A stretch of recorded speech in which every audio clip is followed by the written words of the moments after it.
नाज़रीन किराम, माह मुहर्रम उल हराम का चाँद नज़र आते ही इमाम बारगाहों में, घरों में अलम मुबारक नस्ब किए जाते हैं। जहाँ अलम मुबारक लगे हुए हैं वहाँ परचम कुशाई की जाती है। इस वक्त मैं मौजूद हूँ कराची के इलाके कोरंगी की एक इमाम बारगाह में, और यहाँ भी परचम कुशाई की जा रही है और मजालिस अज़ा की तैयारियाँ की जा रही है। अलम मुबारक जो कि मंसूब है इमाम हुसैन के भाई बीबी सकीना की याद, बीबी ज़ैनब के भाई, उनकी उम्मीद मौला गाज़ी अब्बास अलैहिस्सलाम से। और इस वक्त हम आपको दिखाएंगे परचम कुशाई के मनाजिर। इस वक्त जो मेरे साथ यहाँ पे एक अलम मौजूद है, ये तकरीबन इसकी ऊंचाई 70 फीट है, और यहाँ नौजवान मौजूद हैं जो इस बारगाह की, इस अलम की खिदमत में हर वक्त मसरूफ़ रहते हैं, और वो यहाँ परचम कुशाई करने जा रहे हैं। तो आइए आपको दिखाते हैं कि परचम कुशाई किस तरह से की जाती है। आइए।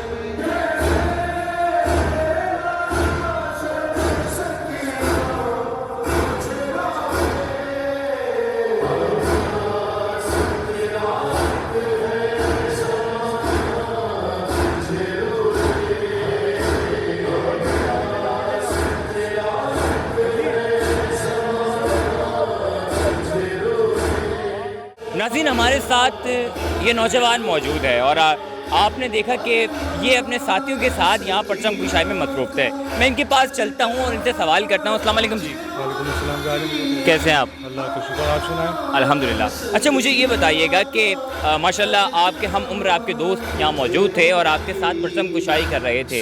अगर बात पुराने वक्तों की जाए तो हम देखते थे कि जो बड़ी उम्र के लोग होते थे, बुज़ुर्ग होते थे, वो ये परचम कुशाई कर रहे होते थे, और अब ये नौजवान हैं। क्या जज्बा है? देखें, ये सिलसिला करबला से लेकर सन 61 हिजरी से लेकर अब तक गाय बा गाय दर नस्ल हमारे साथ चलता हुआ आ रहा है, और ये असरारी हमारी रगों के अंदर है, और ये अभी से शुरू नहीं हुआ। ये सिलसिला 1400 साल से चलता हुआ आ रहा है, और इस अलम को माशाल्लाह नस्ब हुए हुए तकरीबन 40 से 45 साल हो गए, और ये अभी हमने 2 साल पहले तब्दील किया था। तो 2 साल से ये आला अलम इस वक्त हमारे पास नस्ब हुआ है। जी, बहुत शुक्रिया। हम बात कर रहे थे इस नौजवान से जो अपने साथियों के साथ यहाँ मौजूद थे और इस अलम की परचम कुशाई कर रहे थे। अभी हम आपको आगे लेके चलते हैं और हम आपको दिखाएंगे कि माह मुहर्रम का चाँद नज़र आते ही परचम कुशाई करने के बाद किस तरह से मजालिस अज़ा का एहतमाम किया जाता है। आइए।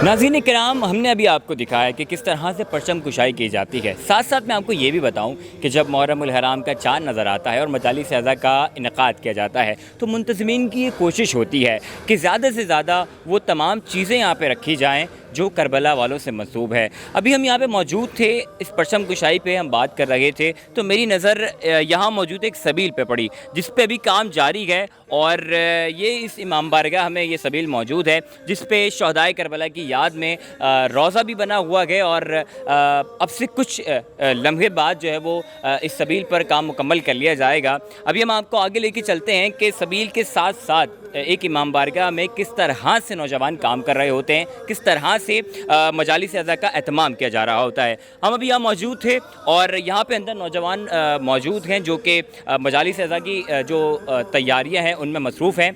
आगे चलते हैं और आपको हम जाके दिखाते हैं कि किस तरह से इंतज़ामात किए जाते हैं। आइए।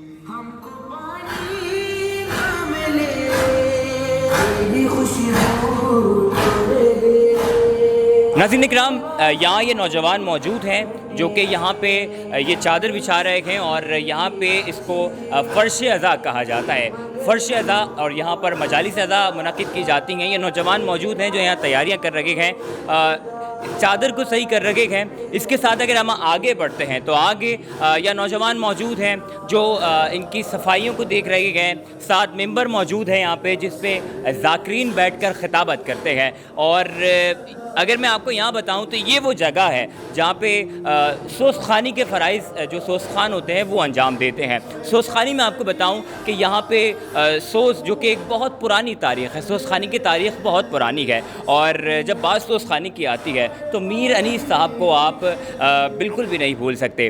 یہاں سے 3 سے 4 5 لوگوں کا ایک گروپ ہوتا ہے جو کہ مل کے شہدائے کربلا کی یاد میں سلام پڑھتا ہے, سلام پیش کرتے ہیں اور لوگ اس پہ گریہ کرتے ہیں. اسے سوزخانی کہا جاتا ہے. اس کے بعد سلام ہوتے ہیں. سلام میں ایک شخص ہوتا ہے جو شہدائے کربلا کی یاد میں کلام پیش کرتا ہے, اور اس کے بعد پھر جو ذاکر ہوتا ہے وہ اس منبر پہ آ کے لوگوں سے خطاب فرماتا ہے. آپ جس بھی امام بارگاہ میں جائیں, کسی بھی امام بارگاہ میں آپ جاتے ہیں تو وہاں پہ ایک عزا خانہ بھی موجود ہوتا ہے. عزا خانہ جسے عاشور خانہ بھی کہا جاتا ہے, امام بارگاہ بھی کہا جاتا ہے, امام باڑہ بھی کہا جاتا ہے. بات اگر عزا خانے کی جائے تو عزا خانے کے اندر شہدائے کربلا کی یاد میں تابوت رکھے ہوتے ہیں, وہاں جھولے موجود ہوتے ہیں, جھولے کے ساتھ ساتھ دیگر تبرکات موجود ہوتے ہیں, علم مبارک ہوتے ہیں.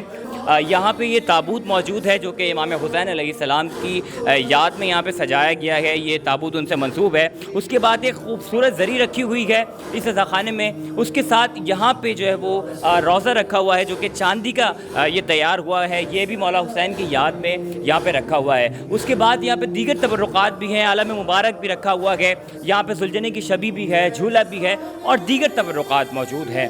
یوں یہاں آ کے یہ تمام انتظامات مکمل ہو جاتے ہیں اور پھر حدیث قصہ کہ جس میں تذکرہ اہل بیت کا کیا گیا ہے, چادر تطہیر کا تذکرہ کیا گیا ہے, وہ حدیث قصہ تلاوت حدیث قصہ یہاں پہ کی جاتی ہے. اور پھر جو ہم نے آپ کو چیزیں بتائی ہیں اس طرح سلسلہ در سلسلہ یہ ساری چیزیں مکمل ہوتی جاتی ہے. خطابت کے بعد نوحہ خوانی کی جاتی ہے. نوحہ خوانی کے بعد شہدائے کربلا کو, امام حسین علیہ السلام کو سلام پیش کیا جاتا ہے اور یہاں پہ آ کے یہ مجلس تمام ہو جاتی ہے. امید کرتے ہیں آپ کو یہ پروگرام بہت پسند آیا ہوگا اور آپ نے بہت معلومات بھی حاصل کی ہوگی. اسی کے ساتھ اپنے میزبان وقار حیدر زیدی کو اجازت دیجیے. ملیں گے اگلے پروگرام میں ایک نئے موضوع کے ساتھ. اپنا بہت سارا خیال رکھیے گا. اللہ حافظ.